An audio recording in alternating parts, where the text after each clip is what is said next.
오늘 본문 말씀은 요한계시록 1장 9절부터 20절까지 영광스러운 예수님이란 말씀으로 함께 보시고자 합니다. 우리 교회의 목표는 예수님을 영화롭게 하는 데 있습니다. 우리 교회의 두 번째 목표도 예수님을 영화롭게 하는 겁니다. 세 번째 목표도 예수님을 영화롭게 하는 것이다. 전체 교회의 목적은 예수님의 모든 영광을 드러내는 것입니다. 예수님의 영광이 임재한 곳이고 거룩한 곳이며 하나님께서 직접 교회를 치리하신다. 이것이 교회의 기본 개념입니다. 자, 마태복음 18장 20절에 보면 두세 사람이 내 이름으로 함께 모인 곳에 나도 거기에 그들의 한가운데 있느니라 하시니라. 이 구절만 많은 분들이 빼내서 우리 두세 사람이 기도하면 하나님께서는 여기 계셔서 지금 들으신다. 물론 그 말씀도 맞습니다. 그러나 문맥을 보면 이 18장 말씀은 범법한 형제가 벌어졌을 때 일어난 말씀 중에 뒷구절에 이어서 나온 말씀입니다. 그러면서 나온 말씀이 두세 사람이 내 힘으로 함께 모인 곳에 나도 거기에 그들의 한가운데 있다. 자, 우리가 지금 많이 모여 있습니다. 두세 사람보다 더 많습니다. 많게는 70명, 80명 이렇게 모이면 우리 예수님 어디에 계실까요? 여러분 어디에 계신다고 생각하십니까? 지금 이 한가운데 계신다는 겁니다. 이 한가운데. 저는 말씀을 전할 때 다른 거 안 봅니다. 사람 수 안 봅니다. 사람의 형편 안 봅니다. 지금 예수님이 여기 계신다. 예수님이 여기 계신다고 생각하기 때문에 바르게 말씀을 전해야겠다. 내가 사람 즐겁게 하는 것은 사람의 종이죠. 그러나 예수님의 종이라면 나중에 반드시 예수님 앞에 서야 되기 때문에 그분의 두려움을 느낀다는 겁니다. 그래서 말씀을 전하는 자는 바르게 말씀을 전해야 되는 겁니다. 여러분들도 마찬가지입니다. 교회가 왜 시끄럽습니까? 지금 교회의 주인이 없기 때문입니다. 교회의 주인이 없다고 생각하기 때문에. 과연 우리 눈이 열려서 지금 여기에 예수님께서 계신다면 어떤 마음이 들까요? 전부 다 여러분 고개를 쳐들 수가 없습니다. 다 죽어 떨어져 나가버립니다. 그런데도 우리 눈이 열려있지 않기 때문에 우리 마음이 어두워져 있기 때문에 전혀 의식하지 않고 살고 있죠. 오히려 그것이 우리에게 복이 될지도 모르겠습니다. 아마 눈이 열려버렸다면 이 세상 하지 갈 겁니다. 그만큼 그분이 거룩하신 분이란 겁니다. 그래서 오늘 말씀을 통해서 얼마만큼 그분이 거룩하신 분인가, 우리 교회에 좌정하신 정말로 두세 사람 곳에 함께 있겠다고 하신 그분이 얼마나 무서운 분이신가, 얼마나 영화로우시며 무서운 분이신가를 다시금 우리가 신앙생활 하면서 느껴야 되는 겁니다. 많은 분들은 자기 중심적으로 기도하면 내 말씀을 들어주시는 하나님, 내 소원을 들어주신 하나님, 무엇이든지 응답해 주신 하나님, 이 정도 수준에서 머뭅니다. 그러나 성경에서는 그렇게 말하지 않습니다. 성경에서는 예수님의 본체를 알면 알수록, 예수님을 알면 알수록 너무 무섭다는 겁니다. 그분이 감히 인간의 모습으로 오셔서 이 땅을 인간과 함께 거닐었다는 그 자체가 감당할 수 없는 은혜인 겁니다. 그분의 본체를 알았더라면. 그래서 그분의 본체가 어떤 분이신가, 영광스러움이 어떤 분이신가, 오늘 여기 말씀에 나옵니다. 그래서 요한계시록 말씀을 보시면서 우리가 익히 알았던 복음서에서 나온 예수님과 전혀 다른 면모의 모습입니다. 구약의 여호와로 불리었던, 주로 불리었던 그분이 과연 여기 요한계시록 1장에 나오신 바로 그분이십니다.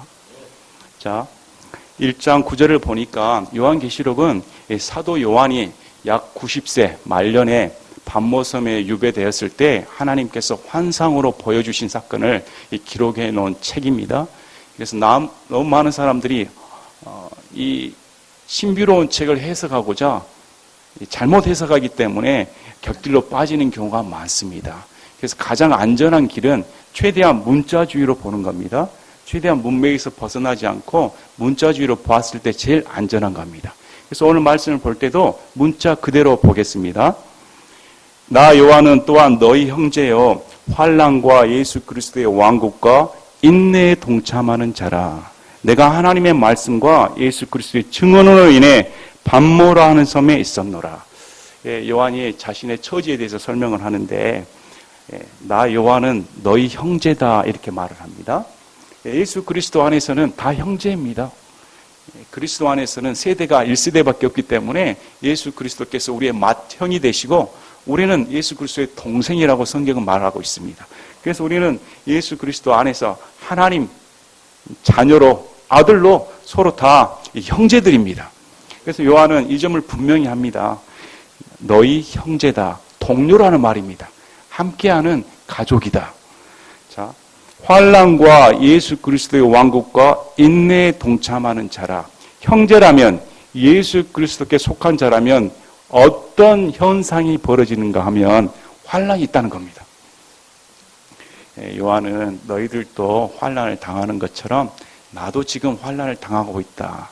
이런 마음으로 쓰는 편지입니다. 우리 예수님께서도 너희가 세상에서는 환난을 당하나 담대하라 내가 세상을 이겼노라. 예외 없이 예수님을 믿는 사람들은 다 환난 가운데 있는 겁니다. 이게 환난을 벗어나고 안 벗어나고 없고 있고가 아니고 성경에서는 예수님을 믿는 순간부터 세상의 환난 가운데 처해진 겁니다. 자, 예수 그리스도의 왕국과 우리는 예수 그리스도의 왕국에 동참했습니다. 믿으십니까? 구원받은 사람이라면 하나님의 왕국, 예수 그리스도의 왕국에 들어간 자입니다. 형제인 겁니다. 인내에 동참하는 자라. 인내해야 됩니다. 언제까지입니까? 우리 주 예수 그리스도가 오실 때까지, 내가 죽을 때까지 인내로 우리 예수 그리스도를 기다리는 겁니다. 이 세 가지 특성이 믿는 자, 형제라면 갖고 있는 특색입니다. 저와 여러분이 믿는 자라면, 정말 믿는 자라면 여러분 가운데 환난이 있는 겁니다. 믿는 자라면 예수님의 왕국에 동참한 자입니다. 믿는 자라면 인내해야 되는 겁니다. 맞습니까? 자, 내가 하나님의 말씀과 예수 그리스도의 증언으로 인해 반모라 하는 섬에 있었노라. 반모섬은 밀레도에서 조금 떨어진 작은 돌섬입니다. 돌로 척박하게 이루어진 섬이어서 유배지로서는 낭만적인 그런 유배지가 아닙니다. 당시 상황에서는 얼마나 척박했을까요? 근데 이 유배당한 이유가 죄를 지어서가 아닙니다. 무슨 큰 범죄 행각을 벌여서 유배당한 게 아니고 사도 요한이 유배당한 이유는 하나님의 말씀과 예수 그리스도의 증언 때문에 하나님의 말씀을 선포했는데 예수 그리스도의 증언자로 행동을 했는데 그것 때문에 유배당했다는 겁니다. 오늘날의 복음하고는 다르죠. 오늘날의 복음은 하나님의 말씀을 증거하면 집안이 잘 된다, 내 사업이 펼쳐진다, 환난이 없다, 이런 것은 성경에서 배치되는 겁니다. 사도를 비롯하여 모든 성도들은 하나님의 말씀을 증거하는 순간, 예수 그리스도의 증언이 되는 순간 세상으로부터 유배당하는 겁니다. 세상으로부터 고립되는 겁니다. 저와 여러분이 신실하게 믿는 사람이라면 세상에서 고립되어야 마땅한 겁니다. 그래서 사도 요한이 그렇게 말한 겁니다. 내가 지금 고립당한 이유는 단순하다. 하나님의 말씀을 바로 전했기 때문에. 단순하다는 겁니다. 내가 예수 그리스도의 증언자이기 때문에 세상에서 나를 유배시켜버렸다. 이걸 하나님께서는 허락하셨다는 겁니다. 하나님께서는 허락하신 가운데 이런 유배를 허락한 겁니다. 우리 사이에, 우리 인생 사이에 많은 어려움이 있습니다. 많은 환난이 있습니다. 또 유배 못지않은 마음의 고통을 당합니다. 왜 이런 일이 내게 벌어질까? 그런데 그 고통이 내 실수가 아니라 정말로 내가 복음을 전하고 예수 그리스도의 증언으로 살았는데 직장에서 고립당하고 학교에서 왕따 당하고 이런 것은 정상적인 것이라고 성경은 기록하고 있는 겁니다. 또 이것은 나중에 우리 하나님께서 너가 나의 증언자로 서 있기 때문에 나도 너를 부끄러워하지 않는다. 이렇게 성경에서 말씀하고 있기 때문에 이것은 우리의 자랑거리입니다. 자, 이런 형편 가운데 10절에 내가 주의 날에 성령 안에 있을 때 내 뒤에서 나팔 소리 같은 큰 음성을 들었는데 뜻하지 않은 일이 이 사도 요한에게 벌어졌습니다. 주의 날에 성령 안에 있을 때 여기에는 여러 가지 해석이 있습니다. 그러나 보편적인 해석은 하나님께서 정한 특정한 날에 성령 안에 있을 때 이렇게 해석하는 것이 무난합니다. 성령 안에 있을 때는 베드로가 기도했을 때 무아지경에 빠졌는가 아마 그런 경험을 같이 동일시하는가 이렇게 보는 입장도 있습니다. 그러나 성경에서 성령 안에 있을 때 이렇게 말을 했을 때 우리가 직접 이것을 체험해 보지 않았기 때문에 선뜻 말로 풀이해내기가 어렵습니다. 그러나 문자 그대로 성령 안에 있을 때 내 뒤에서 나팔 소리 같은 큰 음성을 들었는데 이르시기를 나는 알파와 오메가요 처음과 마지막이라. 소리가 들렸는데 이런 사람 소리가 아닌 나팔 소리 같은 큰 음성이라고 합니다. 성경에서는 하나님의 소리를 나팔 소리로 비유를 합니다. 데살로니가전서 4장 16절에 주께서 호령과 천사장의 음성과 하나님의 나팔 소리와 함께 친히 하늘로부터 내려오시리니 그리스도 안에서 죽은 자들이 먼저 일어나고, 하나님의 음성이 나팔 소리 같이 들린다고 성경은 말씀합니다. 우렁차게 듣는 자가 분명하고 또렷하게 확실하게 인식할 수 있게 크게 들린다는 겁니다. 우리가 휴거될 때, 부활될 때 분명히 들릴 거라 믿어 의심치 않습니다. 자, 이 그분이 음성을 들려주시는 분이 이렇게 스스로를 말씀하십니다. 내가 알파와 오메가다. 알파와 오메가는 헬라어의 첫 글자와 마지막 글자입니다. 처음과 마지막이라는 말씀입니다. 이 말씀은 완전하다는 것을 뜻합니다. 처음과 마지막이기 때문에 온 세상을 주관하시는 하나님으로서의 전인격적인 존재를 가르쳐 주시는 말씀이 내가 처음과 끝이다. 자, 이 말씀은 이사야 48장 12, 13절에 나옵니다. 이사야 48장은 주 하나님, 여호와 하나님을 가리키는 말씀입니다. 오 야곱아, 내가 부른 자 이스라엘아, 내 말에 귀를 기울이라. 나는 그니 나는 처음이요 또 나는 마지막이니라. 내 손이 또한 땅에 기초를 놓았고 내 오른손이 하늘들을 짓나니 내가 하늘들을 부리면 그것들이 함께 일어서느니라. 구약의 마지막 처음은 여호와 하나님을 가리킵니다. 그런데 지금 신약에서 우리 예수님께서 나타나셔서 하신 말씀이 내가 구약에 그렇게 처음이요 마지막으로 불리운 바로 그분이다. 이렇게 말씀하시는 겁니다. 아멘.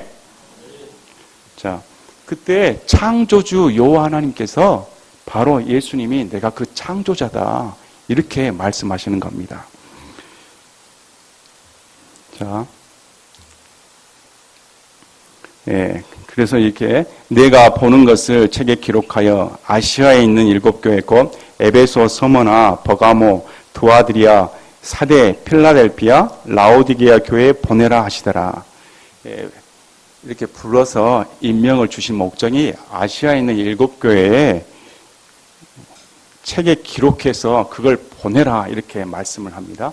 이것은 당시에 실제적으로 존재해야 했던 7교회입니다. 실제적으로 그 당시에 존재했던 7교회에 이렇게 책을 기록해서 써 보내라 이렇게 예수님께서 명령하신 겁니다. 자, 내가 돌아서서 나와 말씀하신 그 음성을 알아보려 하니라. 돌아설 때에 내가 7 금 등잔대를 보았는데, 이 사도 요한이 궁금했을 거 아닙니까? 자기를 부르시고 이렇게 명령을 주신 분이 누군가 뒤돌아봤더니 7 금 등잔대를 보았습니다. 그 7 등잔대의 한가운데에 사람의 아들 같으신 분께서 발까지 내려온 옷을 입고 가슴에 금띠를 두르고 계시더라. 이 7 금 등잔대는 뒤에 보면 7 교회라 이렇게 말씀을 하십니다. 우리 예수님께서 친히 가르쳐 주십니다. 그래서 7 금 등잔대에 한가운데 서 계셨다는 말씀은 이 7 교회를 우리 예수님께서 치리하신다는 겁니다. 7 교회의 주인이 예수님이라는 것을 밝히 드러내시는 겁니다. 당시 7 교회는 우리같이 예배를 드릴 때 예수님이 보였을까요? 안 보였습니다. 지금 여기는 영의 세계입니다. 영의 세계에서 예수님께서 나타나셔서 직접 나타나셔서 말씀을 하실 때 실제로 7교회를 우리 예수님께서 치리하고 있다는 것을 가르쳐 주시는 겁니다. 우리 교회가 그런 줄 믿으십니까? 눈에 보이지는 않지만 예수님께서 한가운데서 계셔서 이 은혜 침례 교회라는 금 등잔대를 갖고 계신다. 분명히 해야 되는 겁니다. 그런데 이 한가운데 계신 분이 어떤 분이냐면 사람의 아들같이 보인다는 겁니다. 사람의 아들 같은 형체인데 사람이 아니라는 것이죠. 일반 사람이라면 그냥 사람이구나 이렇게 보았을 텐데 분명히 사람 같은 모습인데 사람의 아들인데 자, 여기에 대해서 나옵니다. 발까지 내려온 옷을 입고 가슴에 금띠를 두르고 계시더라. 옷을 입으셨는데 발까지 내려온 또 가슴에 금띠를 둘렀다. 이것은 구약에 나온 제사장들이 입는 옷입니다. 제사장들을 예표합니다. 그래서 이 말씀은 대제사장으로서 우리 예수님께서 이렇게 보이셨다는 겁니다. 자, 우리 이사야 6장 1절에 보면 우시야 왕이 죽던 해에 또 내가 보니 주께서 높이 들린 왕자에 앉으셨는데 그분의 옷자락은 성전에 가득하고 이사야가 눈이 열려서 저 하늘 왕국을 보았더니 왕자에 앉으신 분의 옷자락이 성전에 가득 찼다. 이렇게 말을 하고 있습니다. 그 왕자에 앉으신 그분이 요한복음 12장 41절에 이것들은 이사야가 그분의 영광을 보고 그분에 대해 말하였을 때 이른 것이더라. 누구십니까? 예수님입니다. 이사야가 보았던 왕자에 앉으신 그 여호와 하나님이 요한복음 사도 요한이 정의했던 예수님의 영광을 보고 말을 하였다. 이렇게 말씀을 하고 있습니다. 그래서 우리 예수님은 교회의 대제사장으로서 임하시고 계신다는 겁니다. 히브리서 7장 23절부터 28절입니다. 히브리서 7장 23절부터 28절까지는 우리의 대제사장이 누구신가 이렇게 나옵니다. 히브리서 7장 23절에 보면 참으로 다수의 제사장들이 있었던 것은 죽음으로 인해 그들이 항상 잊지 못하기 때문이로되 사람은 죽습니다. 사람의 생명이 유한하기 때문에 그 제사장 역할이 끝나면 또 살아있는 제사장을 택해야죠. 그러나 우리 예수님은 죽으신 분이 아니고 부활하셔서 영원토록 살아계신다. 성경에서 영원 무궁토록 살아계신 분 하면 오직 예수님입니다. 요한계시록에 나오는 영원 무궁토록 살아계신 분이 몇 차례 언급되는데 다 하나같이 예수님을 가리킵니다. 24절에 이 사람은 항상 계심으로 변할 수 없는 제사장 직분을 소유하시느니라. 그러므로 그분께서 항상 살아 계셔서 그들을 위해 중보하심을 보건대 그분은 또한 자기를 통하여 하나님께 나오는 자들을 끝까지 구원하실 수 있느니라. 아멘. 우리 교회 대제사장으로서 그분께 나오는 자에게 우리 예수님은 끝까지 구원하실 수 있다고 성경은 말씀하고 있는 겁니다. 그래서 지금도 우리 교회의 형편을 아시고 중보 기도해 주시는 겁니다. 지금도 저와 여러분의 형편을 아시고 대제사장으로서 중보 기도해 주시기 때문에 우리가 버티고 있는 겁니다. 저와 여러분이 끝까지 구원받을 수 있는 것은 예수님의 대제사장적 중보 기도 때문입니다. 그분이 붙들어 주지 아니하면 우리는 넘어져 버립니다.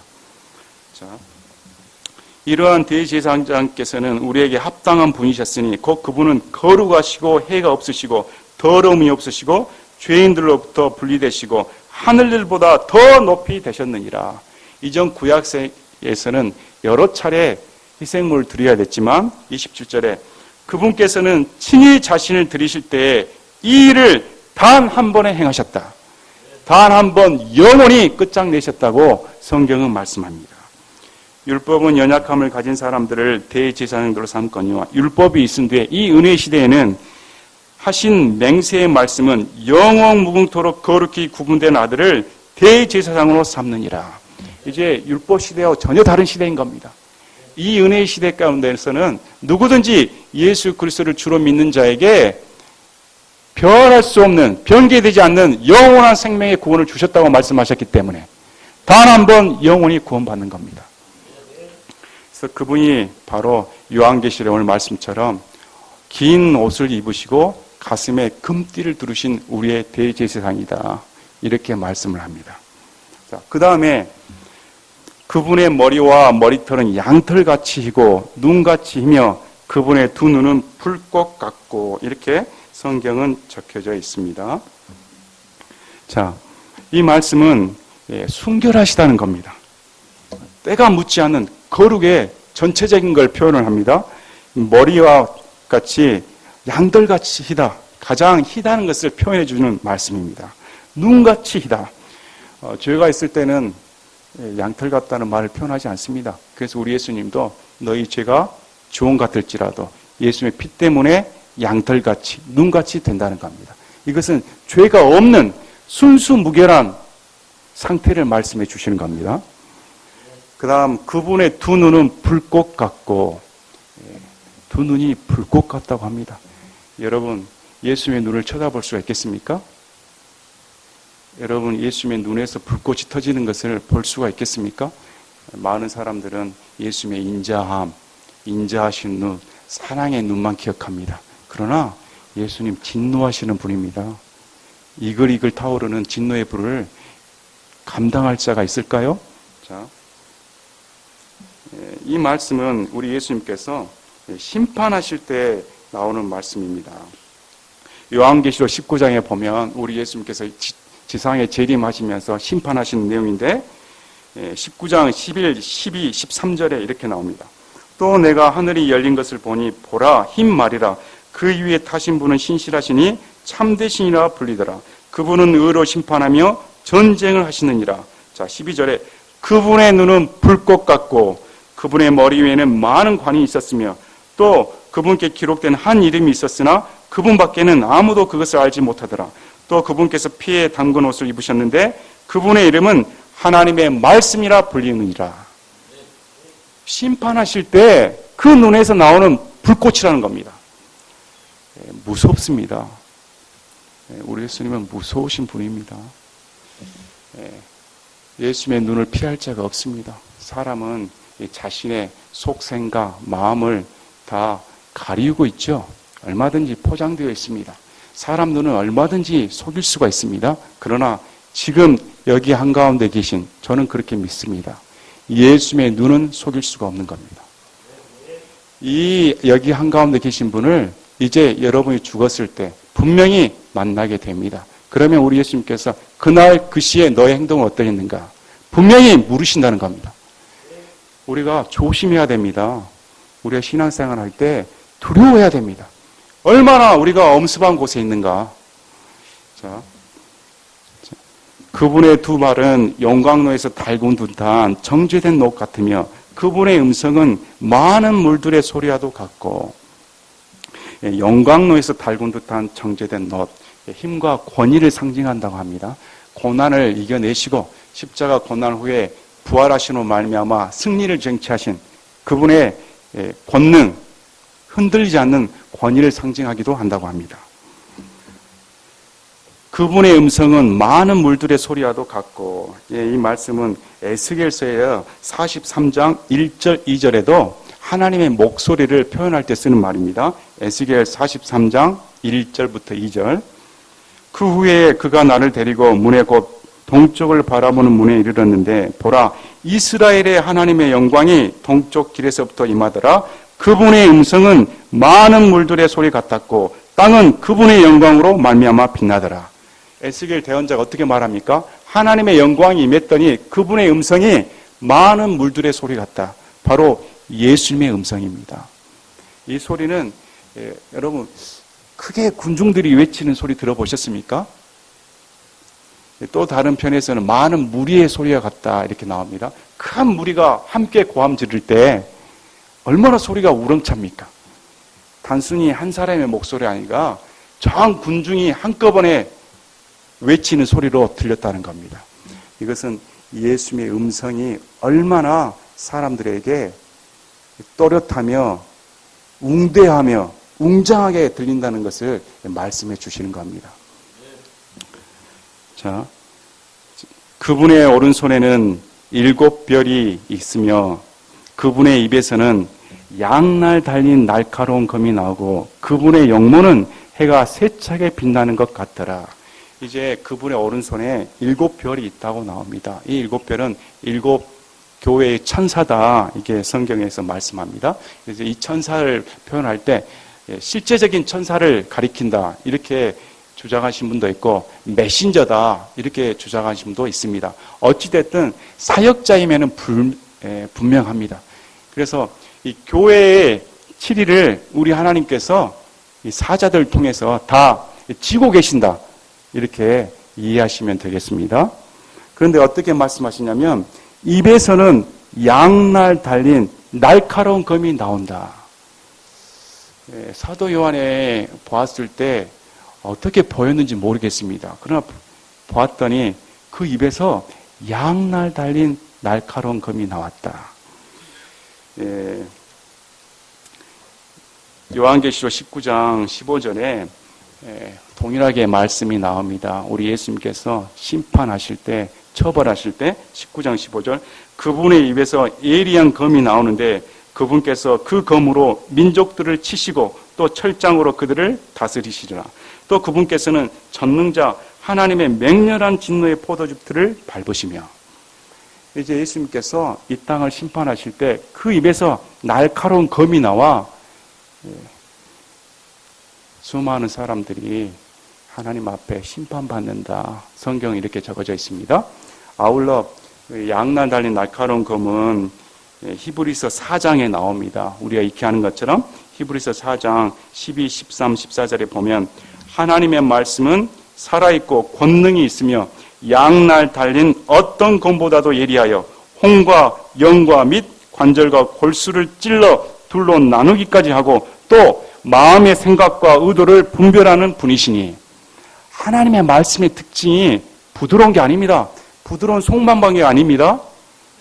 부드러운 송방방이로 우리의 마음을 고양시키며 위로해주는 그런 건 성경의 말씀이 아닙니다. 성경에서 예수 그리스도에 나오는 말씀은 날카로운 검인 겁니다. 양날 달린 날카로운 검이기 때문에 사람이 견디지 못한다는 겁니다. 분명히 쪼개버립니다. 어떤 사람에게는 축복의 말씀이 어떤 사람에게는 저주의 말씀이 되는 겁니다. 어떤 사람에게는 구원의 말씀이 어떤 사람에게는 심판의 말씀이 되는 겁니다. 그래서 예수 그리스도의 말씀이 무서운 겁니다. 얼만큼 예리한지 혼과 영과 및 관절과 골수를 찔러 나눠버린다. 여러분 나눔을 받은 적 있습니까? 하나님의 말씀 때문에 내 심장이 도려지는 아픔을 느낀 적 있습니까? 성경에 마음의 생각과 의도를 분별해버린다는 겁니다. 말씀이 들어왔을 때 내 마음의 육체적인 소욕, 육적인 욕구 이런 것들이 금방 드러나 버린다는 겁니다. 하나님 말씀 앞에 숨길 자가 없는 겁니다. 하나님 말씀은 정말 날카롭습니다. 우리 교회는 말씀을 갈고 닦아야 됩니다. 더 날카롭게. 목사는 그렇게 해야 되는 겁니다. 절대 무대에서는 사람을 살려내지 못하는 겁니다. 외과 의사는 칼을 잘 갈아야 됩니다. 무뎌진 칼로는 사람을 살릴 수가 없죠. 날카롭게 갈아야 되는 겁니다. 그러나 그 사람이 치료를 거부하면 어쩔 수 없는 겁니다. 치료자는 날카로운 검과 약을 가지고 치료를 해주고 싶은 겁니다. 그러나 치료를 받는 사람이 나는 안 내. 이래버리면 어떻게 할 수 없는 겁니다. 우리 예수님도 마찬가지입니다. 예수님의 말씀 앞에 내 마음이 둘로 나눠져야 되는 겁니다. 정말 토설하고 하나님 앞에 있는 그대로 나와야 되는 겁니다. 13절에 그분의 눈앞에서 드러나지 아니하는 창조물이 하나도 없고 모든 것이 우리와 상관하시는 그분의 눈에 벌거벗은 채 드러나 있느니라. 지금 저와 여러분이 하나님 편에서 보셨을 때 우리 하나님은 우리를 다 벌거벗은 사람으로 본다는 겁니다. 우리는 내 생각, 내 마음 모든 것을 다 감추어져 있습니다. 이것이 남에게 드러나지 않을 때까지는 다들 모르죠. 그러나 하나님께서는 너희 벌거벗은 모습을 다 보고 계신다. 그분의 눈앞에 숨길 것이 없다. 이렇게 성경은 말씀합니다. 자, 얼마나 두렵습니까? 우리 교회는 카페가 아닙니다. 많은 교회가 카페를 하는 걸 봅니다. 카페, 요즘에는 사람들이 더우니까 카페로 많이 갈 겁니다. 카페 얼마나 시원합니까? 거기 보면 청춘 남녀들 모여서 시간 가는 줄 모르고 데이트하고, 또 목이 말라 그곳에서 차 한잔하며 의논도 하고, 누가 간섭하지 않으니까 시간 보내기 참 좋습니다. 우리 교회는 카페가 아닙니다. 교회는 말씀이 있는 곳입니다. 말씀이 없는 교회는 카페인 겁니다. 교회가 왜 있습니까? 교회는 살아계신 말씀이 선포되지 않으면 그 교회는 죽은 겁니다. 그래서 우리 교회는 분명하게 우리 예수님께서 스스로 내가 하나님의 말씀이다 하셨기 때문에 그분의 교리에 따르는, 그분의 성품에 따르는 말씀을 분명하게 선포할 겁니다. 자 보십시오. 그 다음에 그분의 영모는 해가 세차게 빛나는 것 같더라. 얼마나 밝게 비춰졌으면 해가 세차게 빛나는 것 같다. 우리 지금 맨눈으로 해를 쳐다보기 어렵습니다.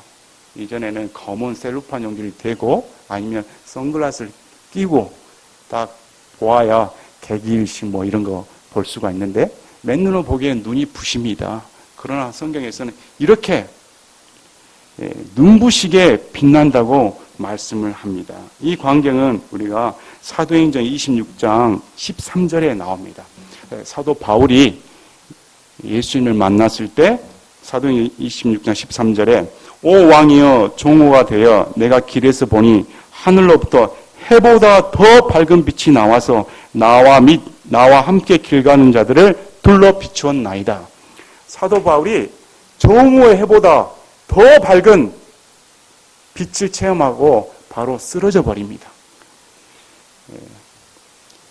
우리도 이런 예수님의 두려움과 엄습함에 한번 쓰러져 봐야 됩니다. 얼마나 그분이 무서운 분인가, 얼마나 거룩한 분이긴가. 자, 사도 요한도 그렇게 돼버립니다. 내가 그분을 볼 때 죽은 자같이 그분의 발 앞에 쓰러지니 그분께서 오른손을 내 위에 얹으시며 내게 이르시되 두려워하지 말라 나는 처음이요 마지막이니 이렇게 말씀합니다. 사도 요한도 이런 예수님 앞에 죽은 자같이 돼버립니다. 구약의 다니엘 대언자도 그렇게 돼버립니다. 또 변화산의 영광을 체험했던 세 제자들도 그렇게 돼버립니다. 자, 이전에 거닐었던 그분이 아닙니다. 사도 요한이 이전에 보았던 부활에서 본 그분이 아닙니다. 맞죠? 지금의 이 영광은 예수 그리스도께서 부활하신 그 영광과 다른 겁니다. 완전하게 하나님께서 오셔서 사도 요한이 감당하지 못할 정도로 쓰러져 버렸다는 겁니다. 부활의 영광을 목격한 사람들 쓰러졌습니까? 갈릴리 호숫가에서 예수님께서 나타나셨을 때 쓰러졌습니까? 아니죠. 그러나 지금 이 영광스러운 예수님을 보고 사도 요한이 감당을 못해서 쓰러져 버립니다. 자, 다니엘서를 보면 어떻게 나오냐? 다니엘서 10장 8절에 보면 나타나신 예수님을 보고 그러므로 내가 홀로 남아서 이 큰 환상을 볼 때 내 안에 기력이 남지 아니하였으니 내 아름다움이 내 속에서 변하여 썩은 것이 되었고 아무 기력도 내게 남지 아니하였느니라.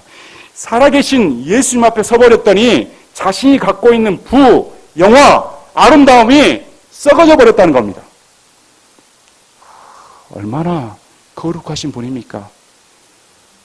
다니엘이 얼마만큼 깨끗하게 살았을까요?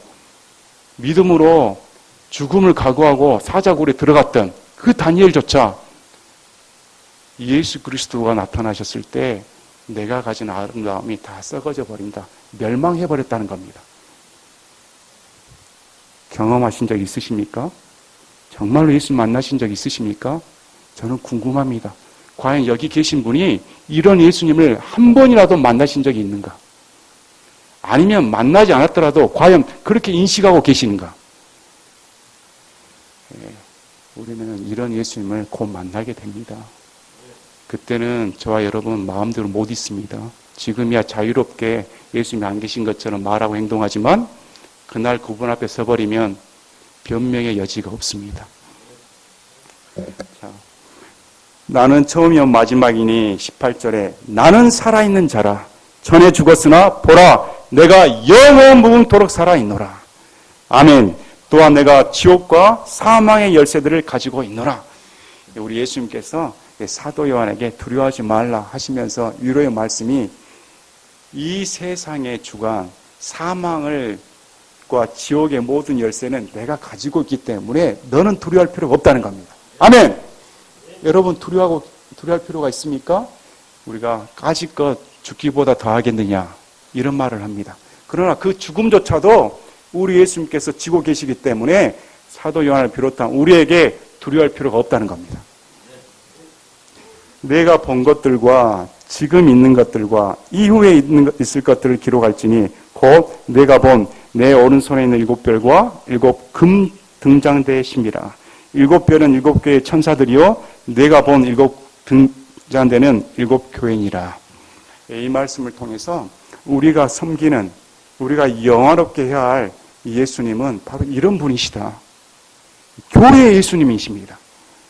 바로 이런 두려운 분이 여기 지금 좌정하고 계신다. 이 마음이 있어야 되는 겁니다. 교회가 어지럽혀지는 이유는 이 마음이 없기 때문입니다.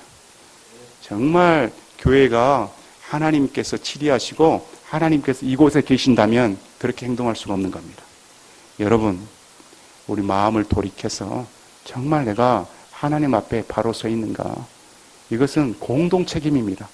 다 마음을 낮춰서 회개해야 되는 겁니다. 자, 우리가 요한계시록 4장 보시겠습니다. 4장 함께 보고 마치도록 하겠습니다.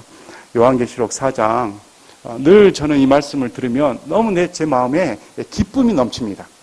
요한계시록 4장 보면 하늘의 왕자의 2절 보십시오. 내가 즉시로 영 안에 있었는데 보라, 하늘에 한 왕자가 놓여 있고 그 왕자에 한 분이 앉아 계시더라. 왕자에 앉아 계셨습니다. 8절 보십시오.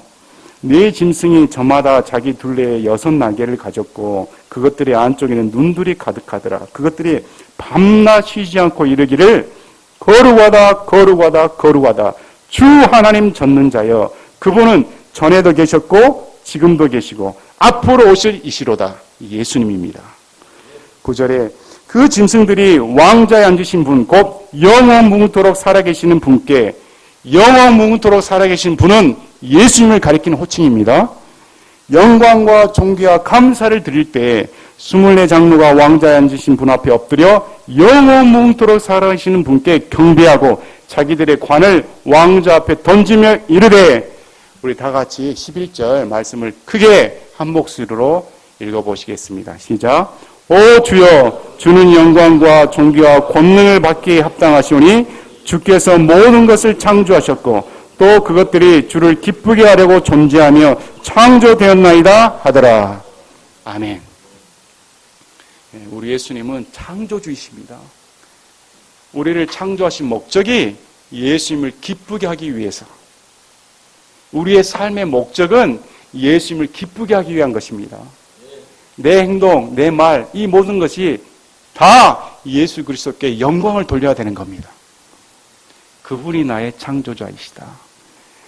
그래서 우리가 하늘 왕국에 가면 우리가 혹 금관을 받으면 주님 앞에 내려놓고 모든 영광은 주님 홀로 받으십시오. 나는 받을 만한 가치가 없습니다. 내가 받은 이유는 순전히 주님의 은혜입니다. 이때까지 버틴 것도, 이거 천국에 온 것도, 상급을 받는 것도, 그 모든 것은 오로지 주님의 영광입니다 하고 엎드려 경배하게 될 겁니다. 아멘. 이분이 제가 믿는 예수님입니다. 저는 이분을 전하고 싶습니다. 저는 이분을 정말로 전하고 싶습니다. 내가 믿는 예수님 조금이라도 더 가르치고 싶습니다. 이 예수님을 어떻게 하든지 여러분 마음밭에 심겨드리고 싶습니다. 오늘 말씀을 통해 내가 믿는 예수님에 대해서 다시금 깊이 생각해 보시고, 신앙생활을 어떻게 할까? 교회에서 예배를 어떻게 해야 할까? 과연 교회에서 나의 자세는 어떻게 해야 할까? 자신을 돌이켜보는 시간이 되시기를 바랍니다. 제가 기도하고 마치겠습니다.